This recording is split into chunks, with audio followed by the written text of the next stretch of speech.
Kalau aku tidak bisa memaafkanmu, tanya Rea. Aku akan terus berusaha, jawab Sam yakin. Rea menelan ludahnya. Apa Sam mau menghabiskan waktu hanya untuk mengemis maaf darinya? Untuk apa? Dia bisa mendapatkan apapun yang dia inginkan, termasuk wanita di luar sana. Sebebasnya ia bisa memilih. Sudah, kamu tidur lagi ya, istirahat yang banyak, ucap Sam. Rea terdiam, ia pun merebahkan tubuhnya. Sam langsung menyelimuti Rea dengan penuh perhatian. Mata Rea seolah tidak bisa berkedip dari Sam. Ia tidak tahu apa yang dia rasakan, antara iba juga benci. Tapi untuk apa dia iba? Bukankah hidupnya selama ini sudah lebih dari sekedar rasa iba? Hidupnya terlalu menyedihkan. Pikirannya itu tarik ulur membuat ia tetap teguh menganggap bahwa Sam adalah perusak hidupnya. Malam itu, Sania bersiap memanggil kakaknya untuk makan malam setelah ia membantu Biika untuk menyiapkan makan malam. Namun saat yang bersamaan, Sam pun berjalan dari kamar lain. Dari situ, Sania paham ternyata kakak dan kakak iparnya berpisah kamar. Padahal dia sudah sempat senang melihat perhatian kakak iparnya itu pada kakaknya. San, sapa Sam. Makan malam kak, ucap Sania. Sam mengangguk. Sania mengurungkan niatnya untuk memanggil Rea. Ia justru memberikan kesempatan untuk Sam memanggil kakaknya itu. Kakak panggil Kak Rea ya untuk makan malam, ucap Sania. Sam mengangguk. Sania langsung pergi dan kembali menuruni tangga ke dapur. Loh, Mbak Reanya mana San? Tanya Biika. Aku suruh dipanggil sama Kak Sam, jelas Sania tersenyum. Biika pun ikut tersenyum. Bagus non, ucapnya. Bi, jangan pakai non tolak Sania. Iya bagus, ralat si Bibi. Bi, lama-lama jadi kasihan lihat Kak Sam. Tapi aku juga gak bisa nyalain Kak Rea, karena apa yang selama ini dia alami itu bukanlah hal mudah. Tadi aku lihat Kak Sam dari kamar lain. Artinya Kak Rea gak mau satu kamar sama Kak Sam. Padahal aku yakin Bi, yang bisa mengobati sakit dan luka Kak Rea itu hanya Kak Sam, jelasannya. Si Bibi mengangguk. Sama San, Bibi kasihan sama keduanya. Tapi andai saja Mbak Rea mau membuka hati, pasti Mbak Rea dan Tuan Sam akan sangat bahagia, ucapnya. Sania mengangguk. Ia pun melihat dengan mata kepalanya sendiri bagaimana tatapan kakak iparnya pada kakaknya, bagaimana perhatiannya dan kekhawatirannya. Mungkin masa lalu memang tidak bisa diubah. Hal mengerikan itulah yang mempertemukan kakaknya dengan kepahitan dan kesedihan.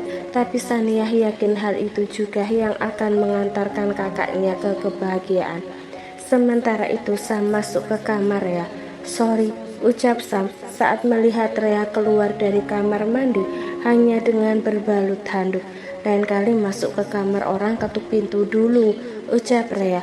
Aku sudah mengetuk tapi gak ada sahutan, jelas Sam. Kalau gitu kenapa kamu langsung masuk? Tanya Rea. Aku takut kamu kenapa-napa, jawab Sam. Rea menghela nafas. Ia berjalan ke lemari untuk mengambil pakaiannya. Kenapa kamu gak bilang kalau kamu mandi? Tanya Sam. Jadi aku harus minta bantuan kamu untuk memandikanku, gitu? Tanya Rea datar. Sam menggeleng. Ia duduk di sofa yang ada di sana. Kan ada Biika dan Sania, ucapnya. Aku bisa sendiri, aku juga sudah sehat. Ini kenapa kamu masih di sini? Tanya Rea. Aku disuruh Sania untuk panggil kamu makan malam, jawab Sam. Jangan bohong kamu, tuduh Rea. Sam terkekeh. Sama sekali gak berbohong. Nanti kamu bisa tanya Sania. Aku tunggu di luar ya. Kamu pakai baju dulu, ucap Sam. Ia pun beranjak. Rea membuka lemari. Ia meraih pakaian di rak atas dan tidak bisa meraihnya. Kenapa Bibi menaruhnya di sini? Bibi nyusunnya pakai kursi, tanya Rea dalam hatinya sendiri. Ia pun melihat kamarnya itu. Apakah ada kursi yang bisa ia naiki untuk mengambil pakaiannya? Sam menoleh ke belakang sebelum pergi dan ia melihat Rea. yang mematung di depan lemari dengan tangan ke atas yang tidak dapat meraih. "Kamu mau ambil yang mana?" tanya Sam yang sudah berdiri tepat di belakang Rea. Rea terkejut, ia langsung menoleh dan wajahnya itu bertabrakan dengan dada bidang Sam. Ia mendongak menatap Sam yang tinggi. "Kenapa kau masih di sini?" tanya Rea. "Aku sudah memintamu untuk bilang padaku apapun yang kamu inginkan. Kenapa kamu diam saja? Baju mana yang mau kamu ambil?" tanya Sam. Rea menghela nafas. Aroma tubuh Sam itu bukan pertama baginya. Sejak malam di mana ia hancur sehancur-hancurnya, ia bahkan sudah tahu dengan aroma itu. Aroma maskulin yang sebenarnya menenangkan. "Aku bisa sendiri. Kamu lupa? Aku sudah bilang setelah aku sembuh, aku mau kehidupanku kembali. Anggap kita tidak pernah ketemu," ucap Rea. Ia berjalan meninggalkan Sam dengan keras kepalanya. Susah payah ia menggeser kursi meja rias ke depan lemari itu. Sam menghela nafas. Ia biarkan istrinya itu melakukan apapun yang dia inginkan. Tapi Sam pastikan dia orang yang akan lebih dulu menolong istrinya itu jika terjatuh dari kursi. "Rea, kamu baru saja pulang dari rumah sakit," ucap Sam. Rea tidak menjawab. Ia pun menaiki atas kursi itu. Namun kaki kanannya tergelincir saat akan menaiki kursi. Sam langsung menangkap Rea yang terjatuh dan membuat handuknya terlepas begitu saja, mengekspos. Sam langsung mendirikan Rea dan memungut handuk yang terjatuh itu. Ia pun langsung memberikannya pada Rea. "Kamu sengaja kan?" umpat Rea. Sam tersenyum tipis, bukannya tersinggung. Ia justru menangkap rasa malu Rea atas dirinya. "Kalau aku mau, aku bisa saja kan melakukan apapun yang aku mau?" tanya Sam. Rea terdiam. Dia menelan ludahnya. Ia pun sudah membalut kembali tubuhnya dengan handuk. Sam langsung merangkul pinggang Rea erat. Istrinya itu bergeming. Ia mendongak menatap Sam dari jarak yang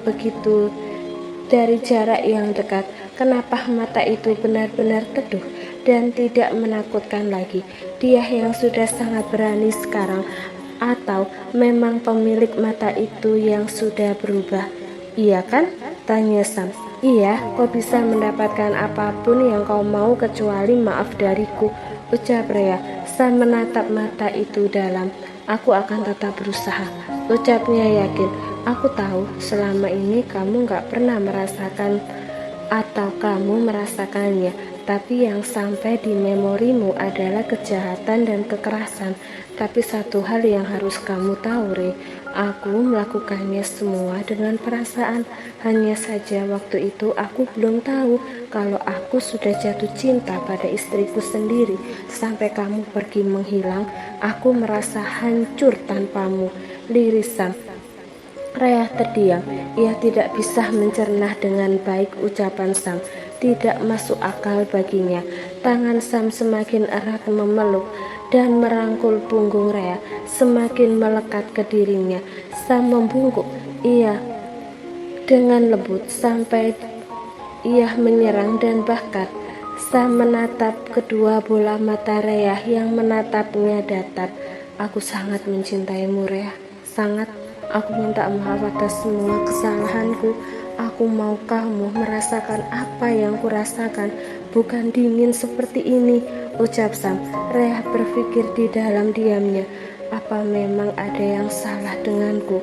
Kenapa aku tidak bereaksi meski laki-laki ini sudah berkata lembut, atau karena kebencianku padanya?